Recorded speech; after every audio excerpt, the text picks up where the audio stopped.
Good morning class, welcome to your daily current affairs on Paper Hindu. So let's see with today's articles. So India braces to evacuate nationals from Sudan. So yesterday and day before yesterday we've seen that there is a certain conflict among themselves through military and government in Sudan. So Indians are present in this particular area. So we are trying to evacuate them from this. So what is this about? So the operation to evacuate Indians and bring back safely to India is named as Operation Kaveri. To rescue 3,000 stranded Indians and 500 of them have reached to Port Sudan, says Jaishankar. So who is that Jaishankar? He is our External Affairs Minister. So he has mentioned that 3,000 members are stranded in Sudan and as of now 500 members have already reached to the Port Sudan. So what they have used, what are the weaponry, what are the instruments that they have used? Basically the aircraft, which is a 2C-130J aircraft, heavy lift aircraft, and a naval ship which is INS Sumedha. So these two they have used, these two different, one is aircraft, another one is the naval ship. Fine. So India has started the Operation Kaveri to evacuate its nationals from conflict-torn Sudan. That is what our External Affairs Minister Jaishankar has mentioned. And according to the information, nearly 3,000 people were struck, 3,000 Indians were struck in Sudan, and as of now 500 have reached the port. And yeah, Operation Kaveri gets underway to bring our citizens stranded, and about 500 people have already reached Port Sudan and more of their way, and our ships and aircraft are set back to bring them back home. That is what they've mentioned. Next.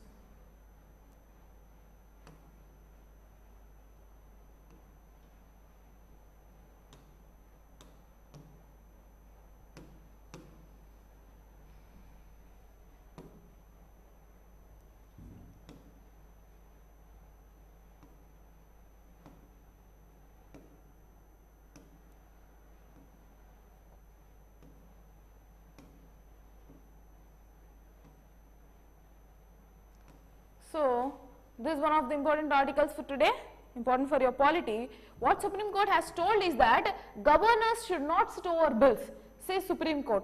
So basically there is a thing that governors are representatives of center, and if at all there is a different government party or different political party which is a ruling party in state government when compared to center, then mostly there will be huge tussle between that particular state government's governor and the particular state government.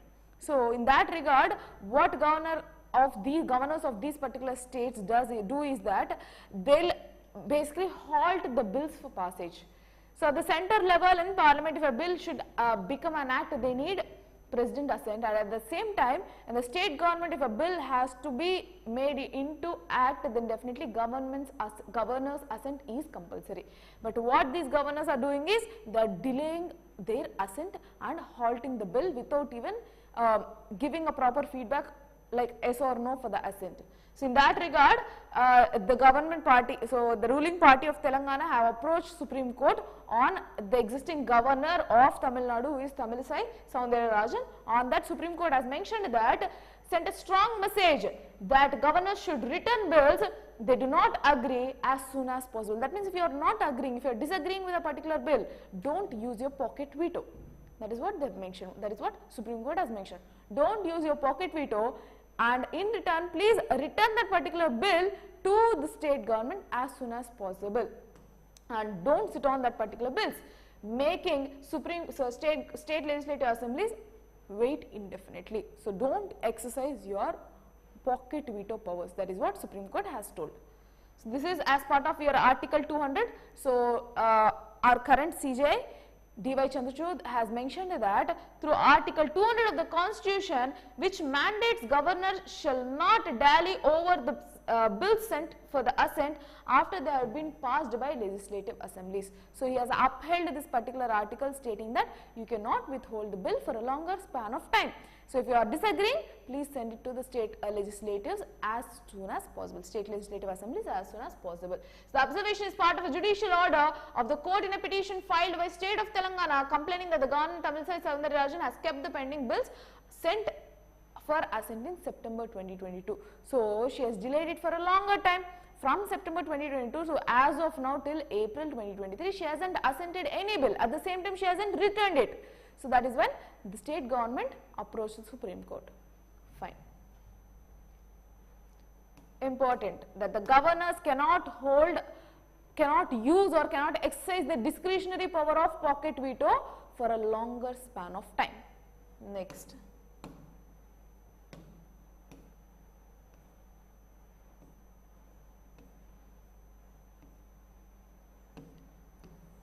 So again important for your polity,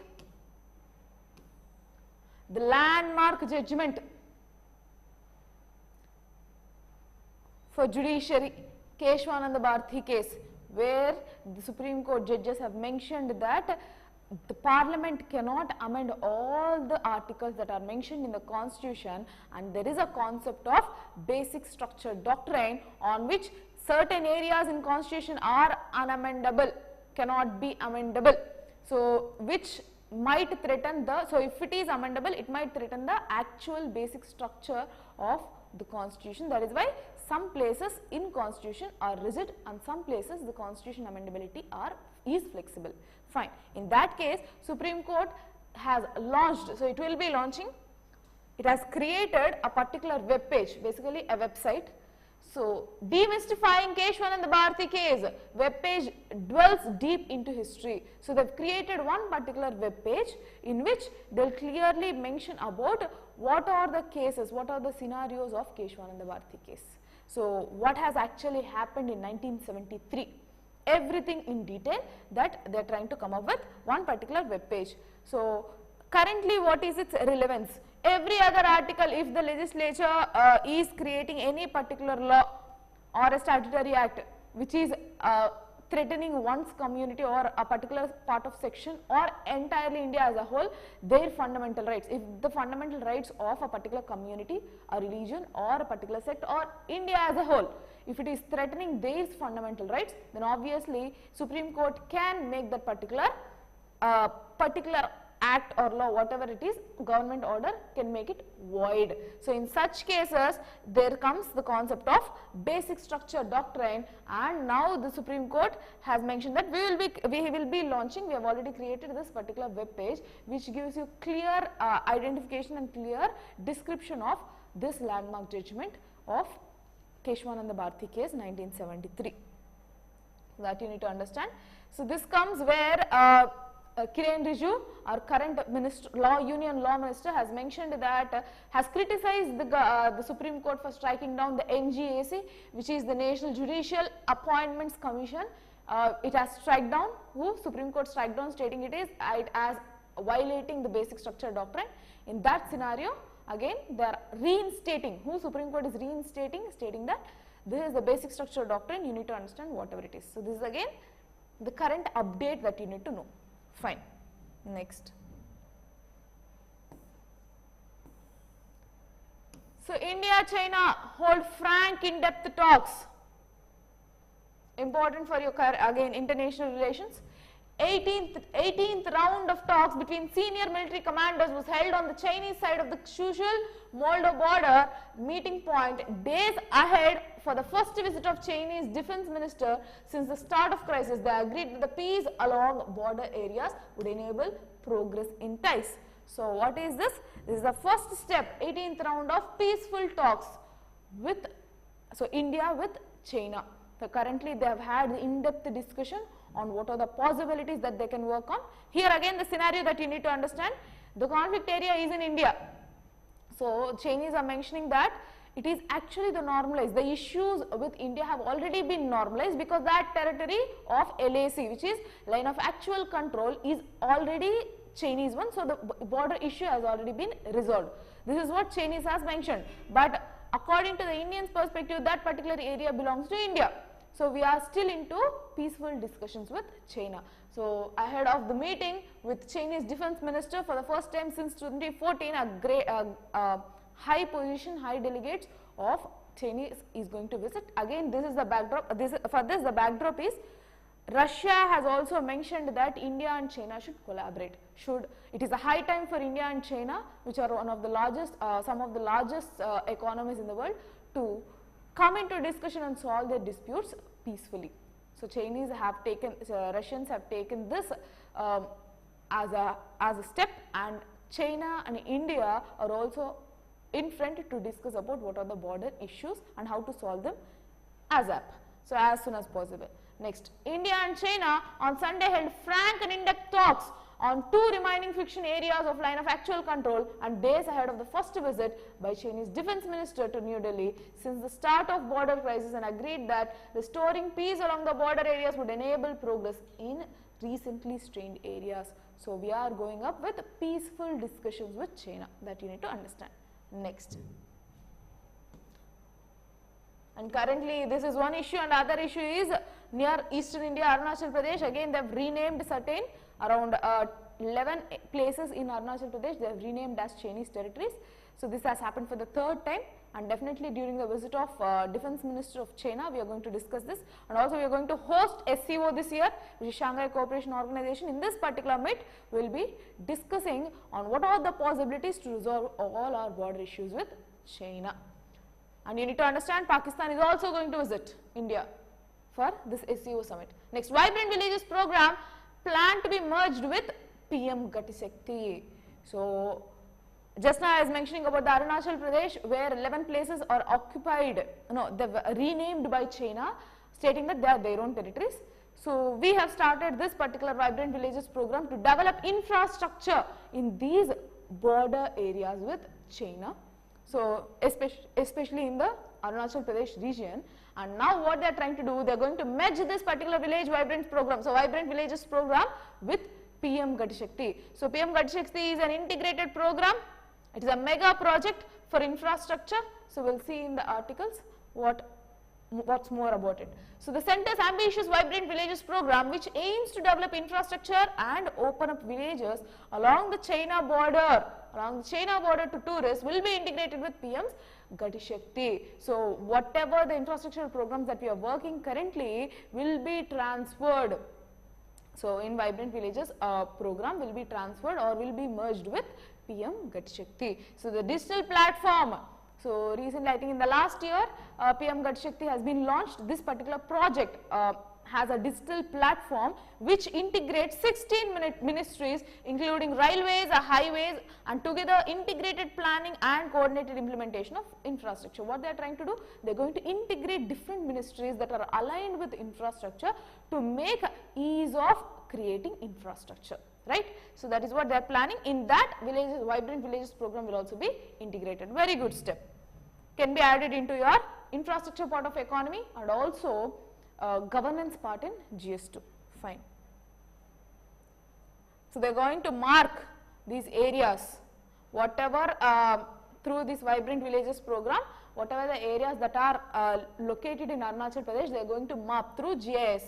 So, where is this? Through GIS mapping, they are going to map these areas through satellite images, and the institute which is working is Bhaskaracharya National Institute of Space Technologies and Geoinformatics in Gujarat. So this particular institute has taken up that responsibility. Yes. Next.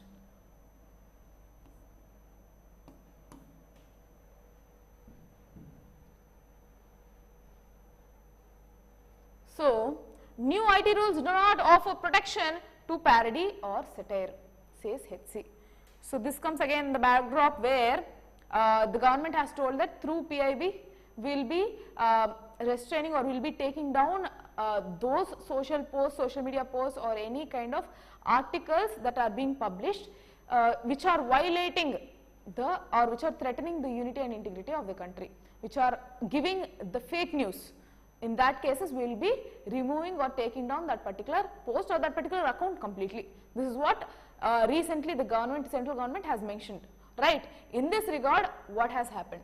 The Bombay High Court on Monday said that the Information Technology Amendment Rules 2023 did not seem to offer protection to fair criticism and the government through parody or satire. So the issue, what happened was, one person have, just a minute.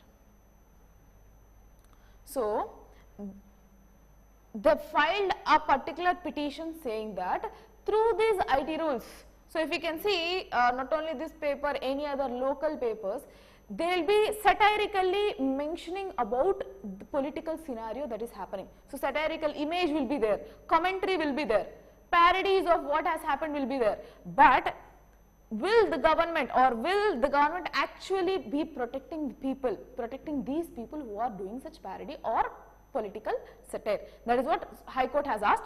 In return, the minister has mentioned that, see, the Minister of MIT, that means the Minister of Electronics and Information Technology, has filed an affidavit. So they have given statement that the union government will only direct for the removal of false or misleading information pertaining to the government policies or programs. So what are the posts that we are actually working upon?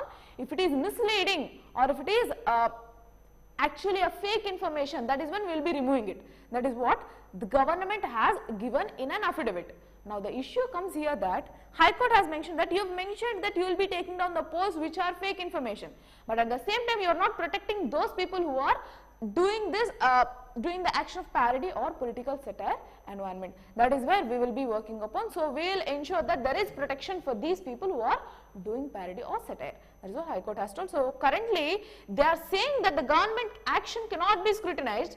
Can they say that in a democracy? People in the country are scared when there shouldn't be law, where they should not be in a rule of law. So because of this taking down of posts or warnings given to that particular social media or publishers, then how it will ensure the freedom of speech, freedom of expression through media.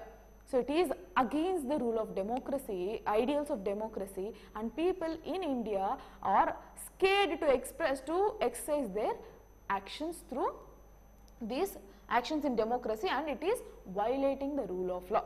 That is what the people, the senior advocate, have argued upon. Fine. So the continuation for this will be there. So we will see if there are any continuation articles. So malaria said to be a notifiable disease. So this has entered into the list called notifiable disease across India, even as the diseases show a decline. Even if the entire diseases of India for malaria have been decreased, but still there is a notifiable disease, because in South Asia, the notifiable disease malaria is mostly seen in India compared to other countries. Fine.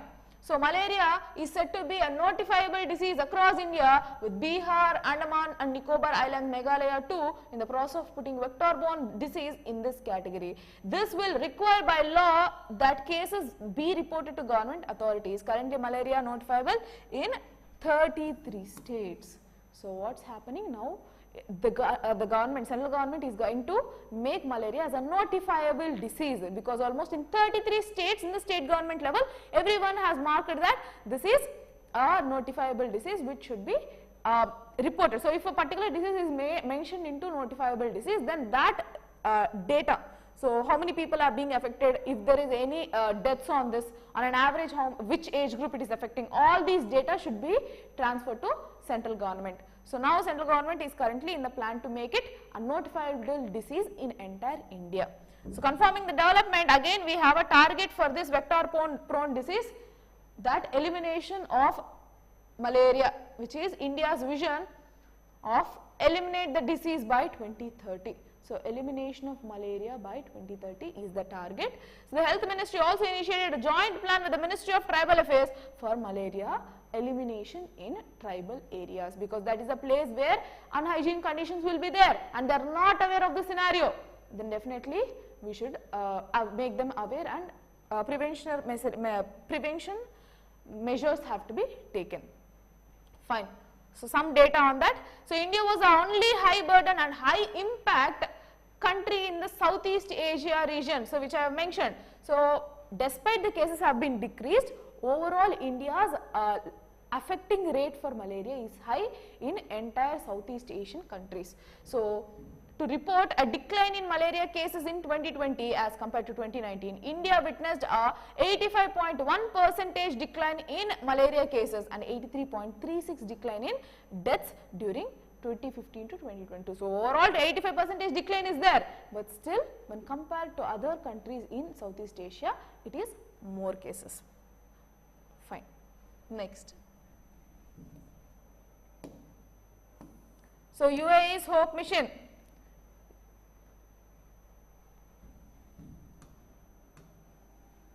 Hope mission is a mission which is sent for Mars expedition, and as of now the UAE's Hope space probe on Monday revealed Mars' smaller moon. So it has revealed the smaller moon Deimos. So UAE's Hope mission probe offers a never before view of Mars moon. So it has showcased this Mars moon, which is shedding new light on the origin of mysterious lumpy satellite. So because of this particular image, they will be able to track what is the origin of this particular moon Deimos, that you need to understand. So why I have picked up this article can be asked in your prelims as Hope's mission. Which country is involving with Hope's mission, and or which particular to which particular planet this Hope's mission has been sent to Mars planet by UAE. Fine. Next, GigaChat from Russia plans to compete with US ChatGPT. So currently we have ChatGPT, so it's whirling in AI, artificial intelligence, and now Russia has come up with one particular similar kind of AI bot, which is GigaChat, that you need to understand. Rest all not required, just for you to understand. That is from Russia.